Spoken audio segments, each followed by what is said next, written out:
वो Bible history में one of the richest, one of the blessed और सबसे वाइस राजा था। एक आशीष के चक्कर में, थोड़े टाइम की वो ब्लेसिंग के चक्कर में परमेश्वर को अगर आप छोड़ दोगे तो याद रखना बाद में आपको पछताना पड़ेगा। केवल और केवल परमेश्वर ही है जो आपको सेटिस्फाइड कर सकता है, आपको संतुष्ट कर सकता है। सभी को जय मसीह की। मैं आप सबका स्वागत करता हूँ परमेश्वर की हजूरी में, उसकी प्रेजेंस में।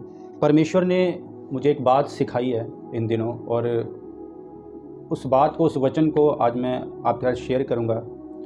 और मैं विश्वास करता हूँ कि सचमुच आप आज कुछ सीखेंगे और बड़ी आशीष पाएंगे यीशु मसीह के नाम में। एक वचन को मैं आपके लिए पढ़ूँगा, सबुपदेशक की पुस्तक, उसके पहले अध्याय की स्टार्टिंग में 2 और 3 आयत।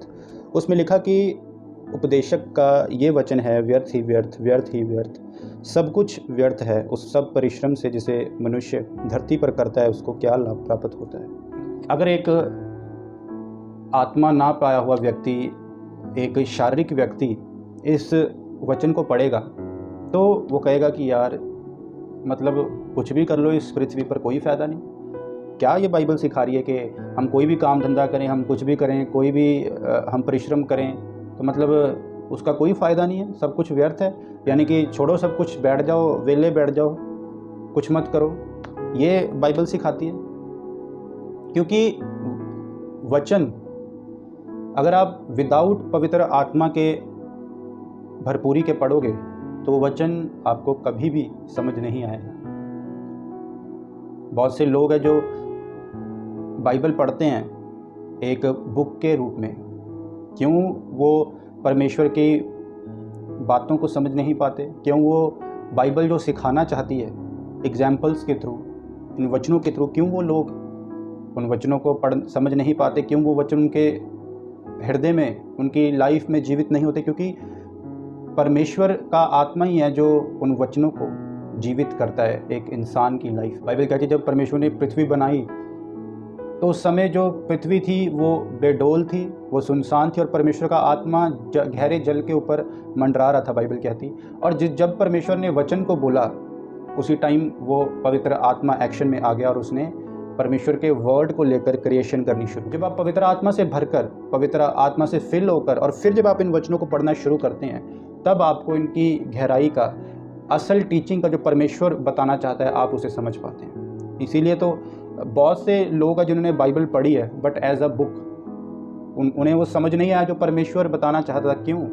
क्योंकि पवित्र आत्मा उनके पास नहीं है। हालेलुया। सो इस वचन को अगर आपको समझना है कि क्या कह रहा है लेखक, कह रहा है सब कुछ व्यर्थ है।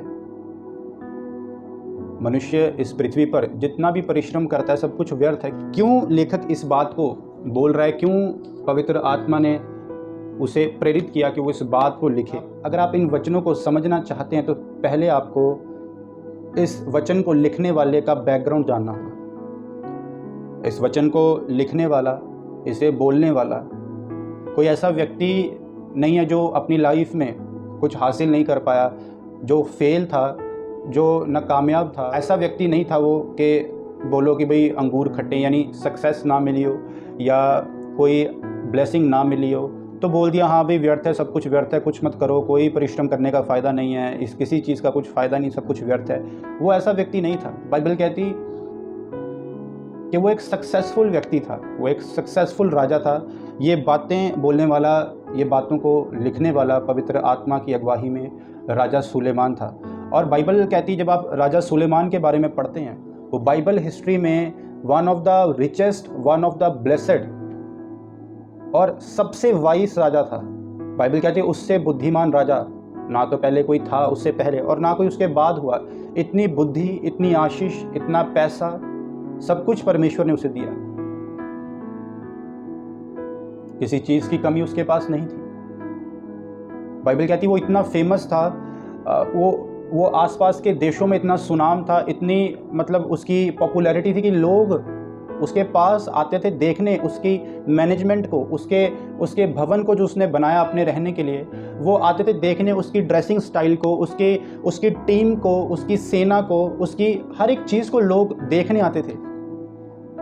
और बाइबल कहती इतना पैसा उसके पास था कि अगर मैं सिर्फ गिफ्ट्स की बात करूं तो बाइबल कहती है कि जो अलग अलग देशों के राजा जब उसे मिलने आते थे तो इतना सोना, 13,000 किलो सोना, चांदी, अलग अलग जानवर और भी तरह तरह की चीज़ें गिफ्ट के रूप में, मणियाँ गिफ्ट के रूप में उसको भेंट देते थे, भेंट उसके लिए लेकर आते थे। तो उसके पास पैसों की कमी बिल्कुल भी नहीं थी, किसी चीज़ की कमी उसके पास नहीं थी, बुद्धि उसके पास थी, सिस्टम उसके पास था, बिजनेस उसके पास था, कैसे बिजनेस को करना है, वर्कर, सब कुछ एक क्लास था। बाइबल कहती जब शीबा की रानी उसके पास आई उसे मिलने तो वो कहती कि जो कुछ मैंने तेरे बारे में सुना था ना वो तो सिर्फ उसका कुछ परसेंट ही था, यानी कि तू इतना, तेरे को परमेश्वर ने ब्लेस किया, इतनी बुद्धि तेरे पास है, इतना ज्ञान तेरे पास है, ऐसा सिस्टम तेरे पास है कि जो मैंने सुना था ना उसका वो कुछ परसेंट था। यानी हर चीज में वो परफेक्ट था। आज आम लोग जो जिनकी तरह बनना चाहते, जितना कुछ वो चाहते हैं, वो अमीर लोग, वो उनके इन्फ्लुएंसर, वो उनके आइडल जो आज जिनको लोग दुनिया सुनती है या उनके जैसा बनना चाहती है, वो उसके सामने कुछ भी नहीं थे। इतना ब्लेसेड वो था, इतना पैसा उसके पास था। बाइबल कहती है उसकी खाने की मेज देखकर ही शीबा की रानी हैरान हो गई थी कि भाई अलग अलग तरह की डिशेस उसमें पड़ी हुई थी, अलग अलग तरह के खाने की चीज़ें। जब वो उसकी मेज लगी खाने की तो वो उसे देखकर हैरान हो गई, उसके वर्कर्स के कपड़े देखकर वो हैरान हो गई कि मतलब क्या परफेक्शन और कितनी बड़ी बरकत है जो परमेश्वर ने इसे दी है। और वो राजा क्या बोल रहा है इस पुस्तक में कि सब कुछ व्यर्थ है, मनुष्य इस पृथ्वी पर जो कुछ परिश्रम करता है सब कुछ व्यर्थ है। उसके कहने का मतलब क्या है? प्रभु यीशु मसीह ने उस सामरी स्त्री को क्या कहा? बाइबल कहती वो बहुत से पति कर चुकी थी और अभी भी जब प्रभु यीशु मसीह उसको मिले, जब वो पानी भरने कुएं के पास आई थी, अभी भी जिस व्यक्ति के साथ वो रह रही थी वो उसका पति नहीं था। और परमेश्वर ने एक बात उसको कही कि जो जल मैं तुझे पीने को दूंगा, जब तू उसे पी लेगी तो तू फिर प्यासी न रहेगी। यानी सेटिस्फैक्शन, संतुष्टि तुझे केवल और केवल मैं ही दे सकता हूं। इतना कुछ पाने के बावजूद भी वो व्यक्ति कह रहा है कि सब कुछ व्यर्थ है। क्यों व्यर्थ है? क्योंकि एट द एंड इंसान केवल और केवल परमेश्वर के साथ के साथ, उसके रिलेशनशिप के साथ, परमेश्वर की सहभागिता में रहने के साथ ही सेटिस्फाइड रहता है, संतुष्ट रहता है। एक मैसेज परमेश्वर इसके द्वारा आपको ये देना चाह रहा है कि आज लोग कुछ पैसों के कारण या कुछ फेम के कारण या अपनी शारीरिक अभिलाषाओं के कारण परमेश्वर को छोड़ देते हैं।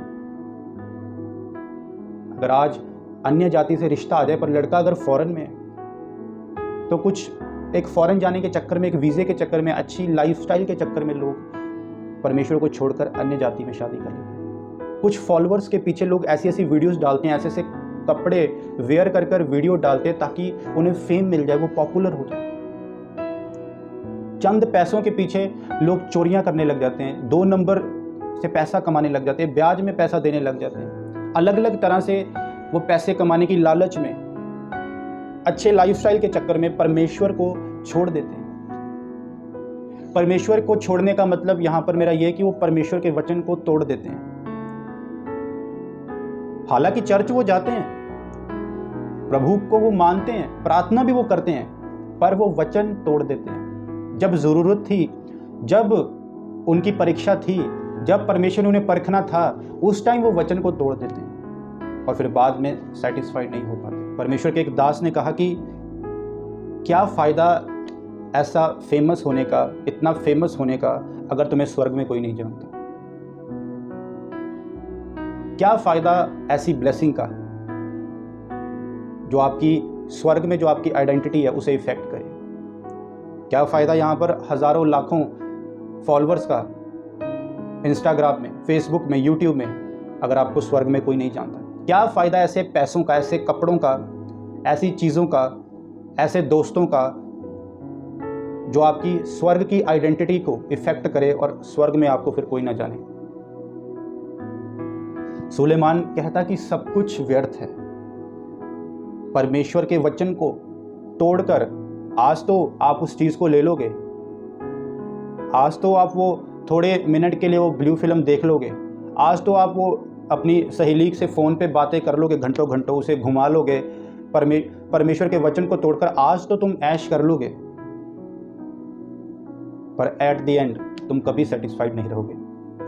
कोई चीज़ तुम्हें संतुष्ट नहीं कर सकती। हजारों एग्जाम्पल्स हैं ऐसी बिलियनियर मिलीनियर जो इतना पैसा कमाने के बावजूद भी वो सेटिस्फाइड नहीं है अपनी लाइफ में। जब आप उनसे पर्सनली मिलते वो सेटिस्फाइड नहीं है, उन्हें खालीपन महसूस होता है और वो जानते कि ये खालीपन सिर्फ और सिर्फ परमेश्वर भर सकता है। सो मैं आपको बोलना चाहता हूँ कि आज अगर आपकी लाइफ में कुछ भी आप ऐसा कर रहे हैं जो आपका विवेक जानता है कि गलत है, ये कोई वहाँ पर कॉम्प्रोमाइज़ नहीं करना, कोई बहाना मत लगाओ या कोई अपने दिमाग में अपने आप को समझाने की कोशिश मत करो। नहीं, मैं देखता हूँ लोग अपने आप को समझाते हैं, समझाने की कोशिश करते हैं। जब पवित्र आत्मा उनसे बात करता है तो वो पवित्र आत्मा को रेसिस्ट करते हैं, वो पवित्र आत्मा को पुश करते हैं, पुश बैक करते हैं, एक आशीष के चक्कर में, थोड़े टाइम की वो ब्लेसिंग के चक्कर में। परमेश्वर को अगर आप छोड़ दोगे तो याद रखना बाद में आपको पछताना पड़ेगा। दुनिया की कोई चीज़ आपको सेटिस्फाइड नहीं कर सकती, केवल और केवल परमेश्वर ही है जो आपको सेटिस्फाइड कर सकता है, आपको संतुष्ट कर सकता है। आपका लिया गया हर एक डिसीजन, आपके किए गए हर एक काम परमेश्वर के वचन के अकॉर्डिंग होने चाहिए।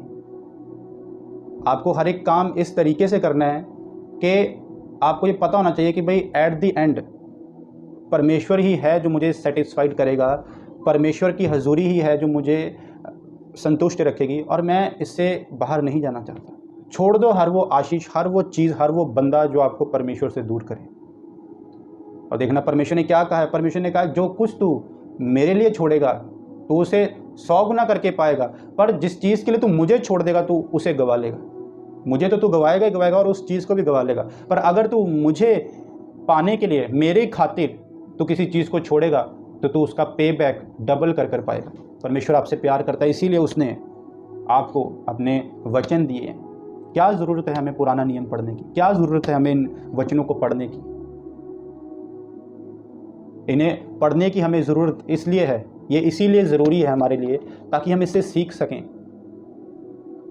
परमेश्वर ने कोई फ़िल्टर नहीं लगाया इस किताब में कि भाई सिर्फ अच्छी अच्छी बातें इसमें लिख दें, भलाई की बातें इसमें लिख दें। हर एक गलती अगर किसी व्यक्ति ने की हो, हर एक चीज़ किसी व्यक्ति ने अच्छी की हो, सब कुछ परमेश्वर ने इसमें लिखा, मेंशन किया, अपने पवित्र आत्मा के द्वारा अपने लोगों को प्रेरित किया कि वो एवरीथिंग इसमें लिखे ताकि लोग सीख सकें, ताकि मेरी कलीसिया सीख सके और बेहतर बन सके।